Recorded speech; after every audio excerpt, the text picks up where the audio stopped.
Don't come to the party tonight. He doesn't like when you're around," she said about her male best friend while checking her reflection.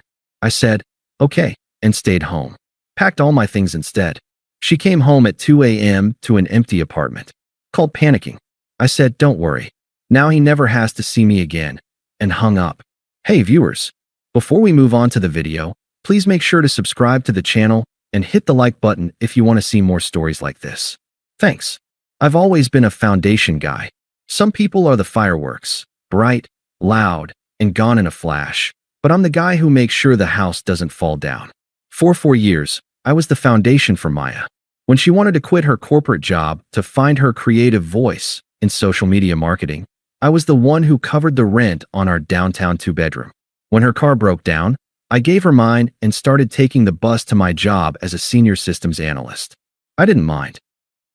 I thought that's what a partnership was. I thought if I built a stable enough world, she'd feel safe enough to thrive in it. But there's a problem with being the foundation. People eventually forget you're there, and then they start complaining that you're too stiff and immobile. That's where Julian came in. Julian was everything I wasn't. He was a lifestyle photographer, which was code for unemployed with a nice camera and a trust fund. He was spontaneous. He wore silk shirts unbuttoned to the navel, and he had a vibe that Maya suddenly found intoxicating. He became her male best friend almost overnight. At first, I tried to be the cool boyfriend. I invited him to dinner. I tried to talk to him about his work. But Julian had this subtle, sharpened way of making me feel like an outsider in my own home. I remember one Tuesday night, a night I had spent 10 hours looking at server migrations. I came home to find them both in the kitchen, drinking a bottle of wine I had been saving for our anniversary.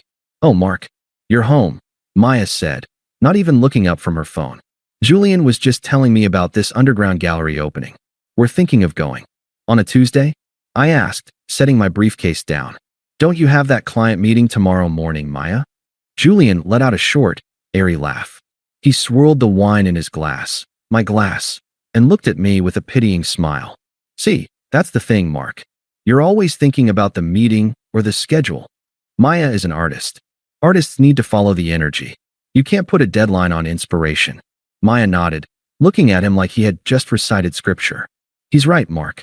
You're so rigid. Sometimes I feel like I can't even breathe around here because you're always worrying about the logistics of everything."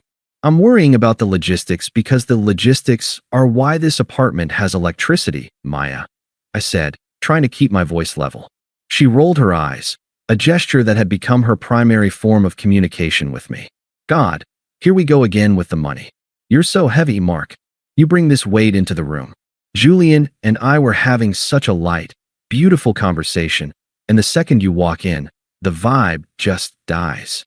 "The vibe dies because I'm tired and I'd like to have a glass of the wine I bought," I replied. Julian stood up, patting me on the shoulder with a condescending symmetry. "Take it easy, man. We'll leave you to your spreadsheets. Come on, Maya. Let's go where the energy is better." As the door clicked shut behind them, I sat in the silent kitchen and stared at the empty wine bottle. That was the first time the word heavy was used. It wouldn't be the last. Over the next 3 months, I became a ghost in my own relationship. I was the provider when the bills were due, but I was the drag when it was time for fun. Maya stopped inviting me to her work mixers, which Julian always attended. She stopped telling me about her day, saving those stories for their 5-hour-long brainstorming sessions. The disrespect wasn't a sudden explosion. It was a slow, agonizing leak. She started comparing our lives constantly. If I talked about my promotion, she'd talk about a vision board Julian helped her make. If I suggested a quiet weekend away, she'd complain that Julian thought I was stifling her growth. The breaking point didn't happen in a scream. It happened with a look in the mirror. I realized I was paying for a life I wasn't allowed to live.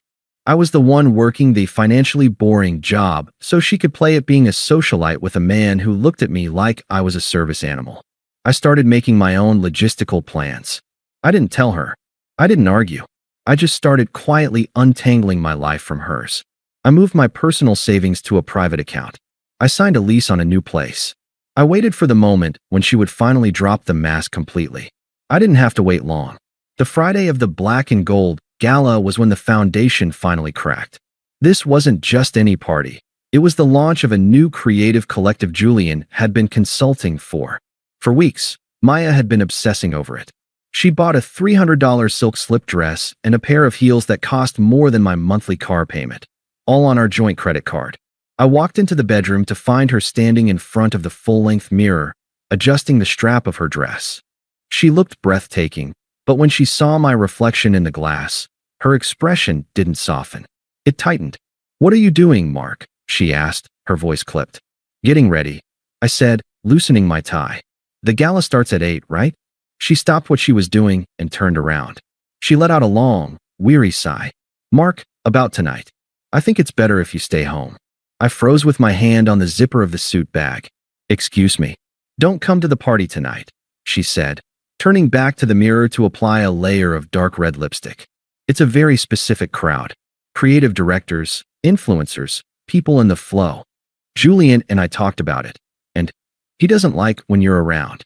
The air in the room suddenly felt very thin. Julian doesn't like when I'm around? In a public venue?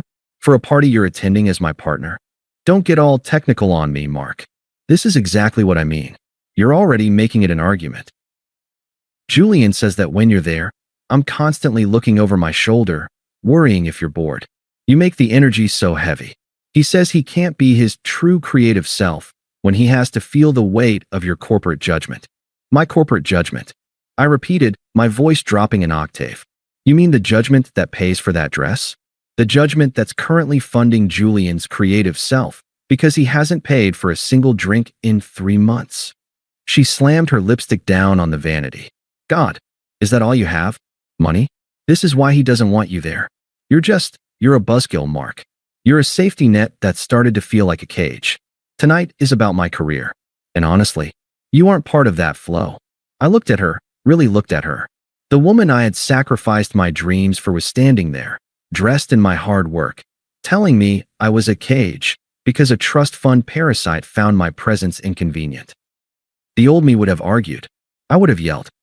But I had already signed the lease on the new apartment. I was just waiting for the final push.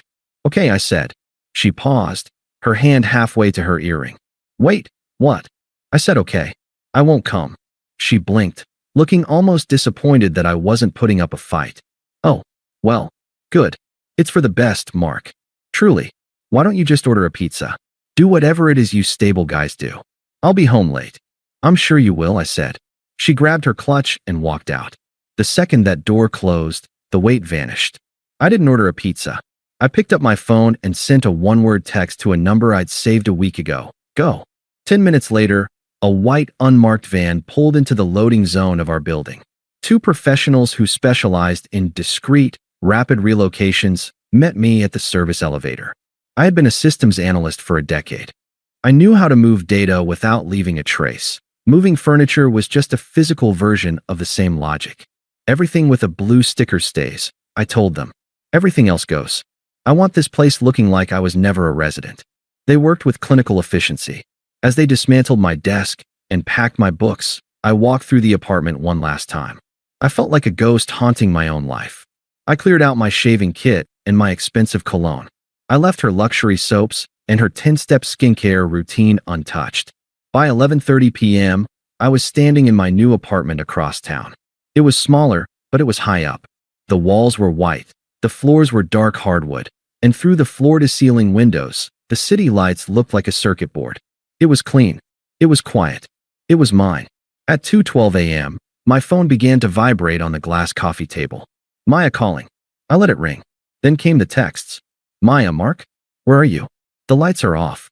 Maya, Mark. Where is your dresser? Why is the closet empty? Maya, what the hell is going on? My key didn't work on the top lock. Answer your phone. I picked up on the 5th call. Mark, her voice was a jagged mess of panic and fury. Where are you? What did you do? All your stuff is gone. The apartment it's half empty. It's not a robbery, Maya. I said, my voice calm. It's a relocation. Relocation? What are you talking about? I just got home. Julian is downstairs in an Uber. We were going to have an after party here. You can't just leave. Where are you? I'm in my new life, I said. I realized you were right tonight. I was a cage. I was a weight. So I did the only logical thing a systems analyst would do. I removed the redundant variable. You're being insane, she screamed. You can't just end a 4-year relationship because I told you not to come to one party. Come back right now and bring your stuff back. We can talk about this in the morning. There's nothing to talk about, Maya. You told me Julian doesn't like when I'm around. You told me I ruined the vibe. So, I'm giving you exactly what you asked for. I'm removing the heavy judgment from your world.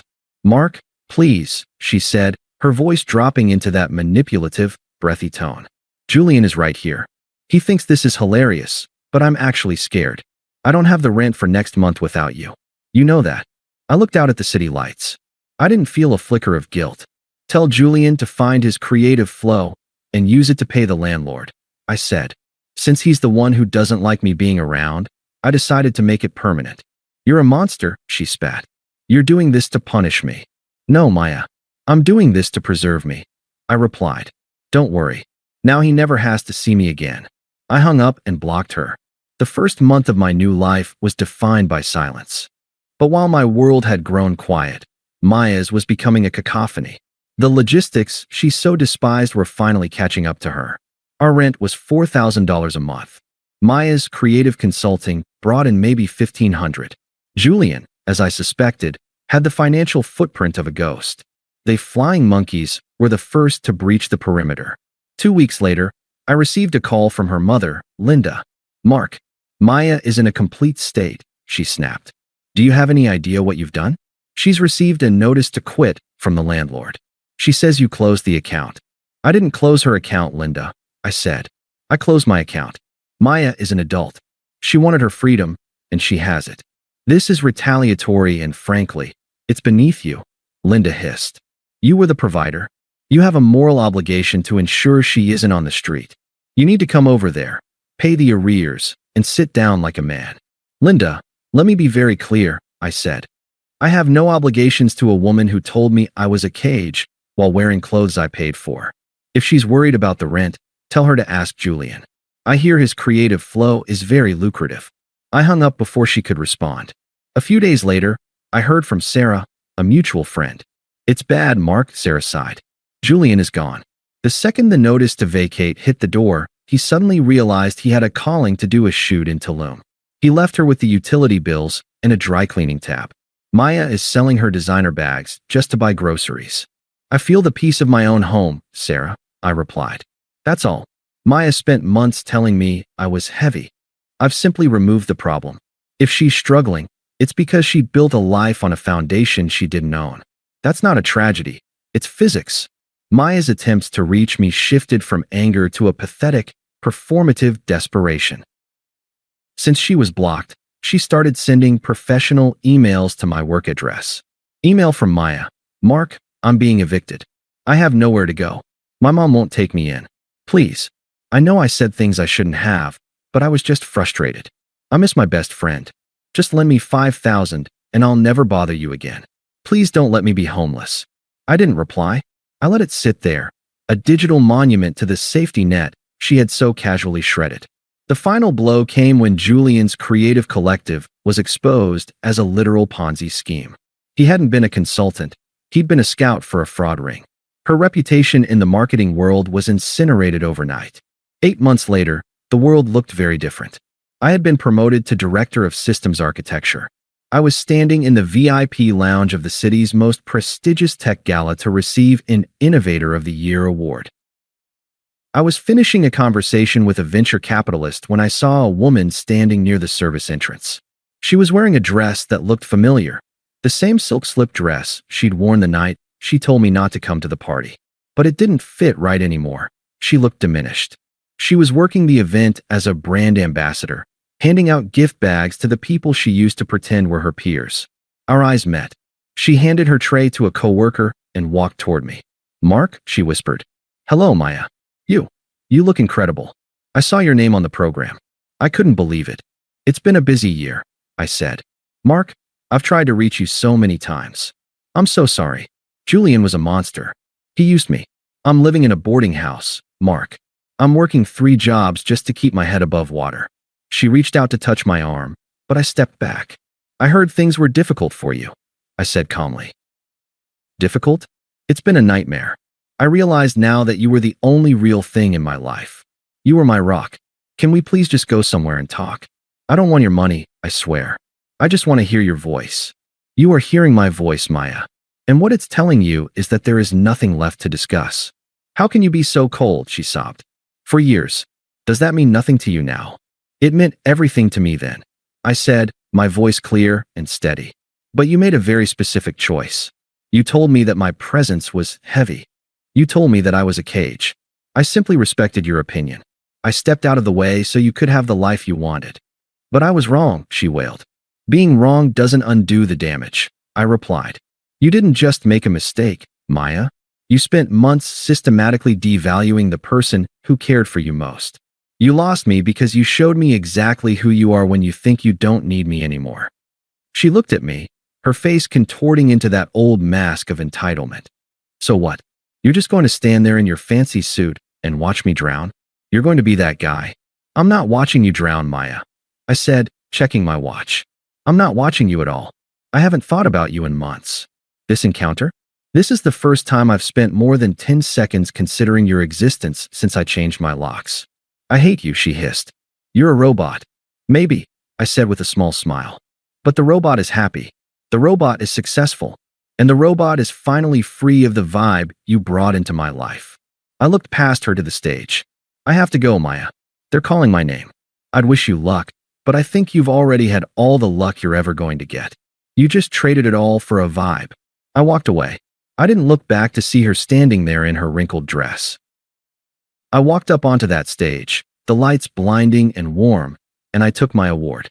As I looked out at the crowd, I realized the most satisfying part of the night wasn't the trophy in my hand. It was the fact that when I looked at the spot where Maya had been standing, she was already gone. And for the first time in my life, the silence was perfect. Thanks for watching. Make sure to subscribe to the channel and hit the like button. What do you think about this story? Share it in the comments.